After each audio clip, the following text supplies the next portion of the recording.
Hey guys, আসসালামু আলাইকুম। কি অবস্থা সবার? কয়েক যুগ আগের ভিডিও আজকে আপলোড দেওয়ার সময় হইল।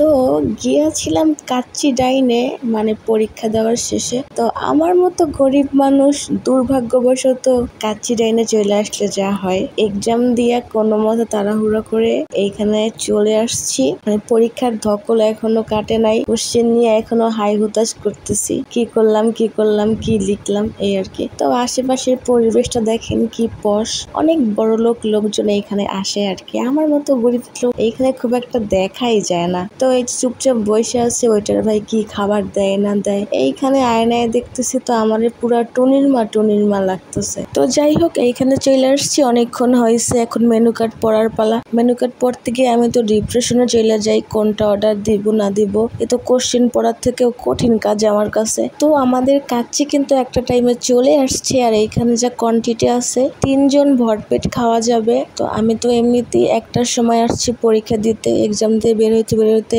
কলেজ থেকে 6টা বাজছে। তো পরীক্ষার টাইমে অতটা খাওয়া যায় না। আর বাসা থেকে যতই শিখাই দেওয়া হোক, কোথাও গেলে বেশি পরিমাণ গোস খাওয়ার কথা, কিন্তু আমাদের নজর সেই আলুতেই যায়, মানে আলুর প্রেম ছাড়তেই পারবো না। তো আর কি, এই যে এখানে কিন্তু এটা বাসমতি চালের ছিল, আর 4 টুকরা মাটন ছিল, আর 2 টুকরা আলু। তো খাবারটা মোটামুটি ভালোই ছিল, যেহেতু পশ রেস্টুরেন্ট। তো হাত ধুইতে গিয়া আমার জাস্ট মনে হইতেছিল ফোনের ভিডিও অন করে হাত ধোয়া মানে যুদ্ধ করার থেকে কম কিছু না, মানে খুব কষ্টসাধ্য একটা বিষয়। তো হাত ধোয়া হওয়ার পরে এখানে আর বেশিক্ষণ থাকতে মন চাচ্ছে না। এক নজরে আপনারাও দেখে নিন হাত ধোয়ার জায়গাটা। তো এবার আমার চলে যাওয়ার পালা। এই কাচ্চি ডান্স দেখলে আমার কেন জানি সুলতান ডান্সের কথা মনে পড়ে। যাই হোক, এখন চলে যাচ্ছি। এরপরে কোনো ভিডিওতে দেখা নাও হতে পারে, কারণ মানুষ মাত্রই মরণশীল। আপনারা ভালো থাকবেন, আমার জন্য দোয়া করবেন। থ্যাংক ইউ সো মাচ এতক্ষণ ধরে আমার বকবকানি শোনার জন্য।